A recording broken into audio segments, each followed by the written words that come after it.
খুলনার হোটেল রেস্তোরাঁয় দারুণ সুবাসের গরুর মাংস দেখে বোঝার উপায় নেই কোনটি স্বাস্থ্যকর আর কোনটি নয়। কারণ দীর্ঘদিন কসাইখানায় মরা, রুগ্ন, রোগাক্রান্ত গরুর মাংস বিক্রির অভিযোগ শোনা গেলেও সম্প্রতি মরা গরুর মাংস বোঝাই ট্রাক জব্দ করেছে পুলিশ। সঙ্গে গ্রেফতার দুজন স্বীকার করেছে এই মাংসের সঙ্গে জড়িত সিন্ডিকেটের কথা। আর ৭১ টেলিভিশনের অনুসন্ধানেও এসেছে কিভাবে এই মাংস সংগ্রহ হয়ে চলে যায় হোটেলে অথবা বাসা বাড়িতে। দর্শক আরো জানাচ্ছেন কনক রহমান। রাত আনুমানিক 8:30 নগরীর গল্লামারী সংলগ্ন খুলনা সিটি কর্পোরেশন পরিচালিত জবাইখানার সামনে একে একে জড়ো করা হচ্ছে গরুগুলো এতটাই রোগাক্রান্ত যে ঠিকমতো দাঁড়াতেও পারছে না। জবাইখানায় সিটি কর্পোরেশনের ভেটেরিনারি শাখার চিকিৎসকেরও দেখা মিলল না। আপনি গরু কোথা থেকে আনছেন তাই আর কি বলবেন? গ্রাম থেকে বাচ্চা ফেলা দেয়, সেই গরু জমে দেয়, মরা প্রায় আধা মরা গরু জমে দেয়। রাত 3টার থেকে 2টার থেকে গরু জবাই হয় বৃহস্পতিবার দিন। যে কোনটা যাত্রা আছে কোনটা মরা আছে, তো কর্তৃপক্ষ তো তখন আসে এগুলো খেয়াল করে না।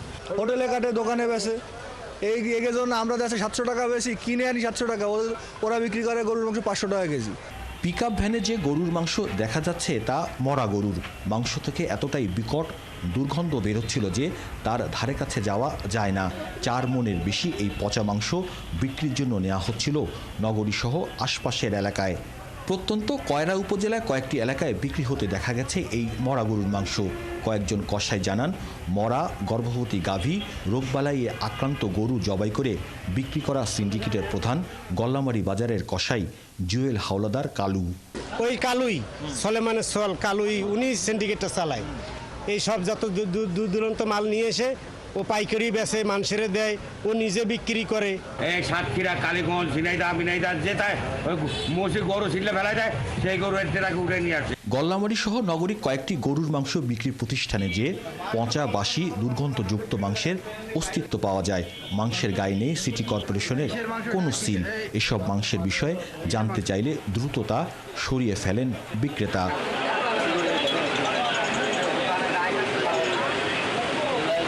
দোকানদারকে যদি আপনি কলার ধরে নিয়ে গেলেন, প্রশাসনের লোক আপনাকে ধরে নিয়ে যাওয়ার পরে আধা ঘন্টার মধ্যে ওই লোক ফেরত আসে আবার ওই মাল বিক্রি করতেছে। এখন বলেন কি করে বিক্রি করতেছে? আর জবাইখানায় কে কখন এসব গরু জবাই করছে তা জানা নেই সিটি কর্পোরেশনের ভেটেরিনারি বিভাগের এই কর্তার। গরু জবাই দেওয়ার নিয়ম হলো ফজরের আজানের পরপর। ওর যদি বিয়ে বা কোনো অর্ডার ছাড়া তো আগে হওয়ার কথা না। এখন যদি এটা করে থাকে তারা অন্যায় করেছে। নগরীতে 2টি জবাইখানায় সপ্তাহে 6 দিন 150 গরু জবাই হয়, যা বিক্রি হয় ছোট বড় মিলিয়ে শতাধিক মাংসের দোকানে। ভোজনপ্রিয় বাঙালির খাদ্য তালিকার প্রথম স্থানে রয়েছে গরুর মাংস নাম।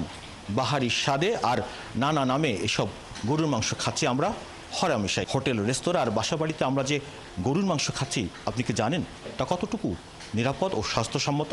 আমাদের ছোট্ট একটি অনুসন্ধানের চরম বিভৎসতার চিত্র স্পষ্ট হয়ে উঠেছে। অভিযোগ রয়েছে এই বিভৎসতা ছড়ানো সিন্ডিকেটের সাথে সখ্যতা রয়েছে খোদ সিটি কর্পোরেশনের ভেটেরিনারি শাখার। অর্থাৎ শস্যের ভেতরেই ভূত। দ্রুত সময়ের মধ্যে এই ভূত ছড়ানো সহ সিন্ডিকেটদের যদি আইনের আওতা আনা না যায়, তাহলে এই বিভৎসতার চিত্র আরও ছড়িয়ে পড়বে। কনক রহমান, ৭১, খুলনা।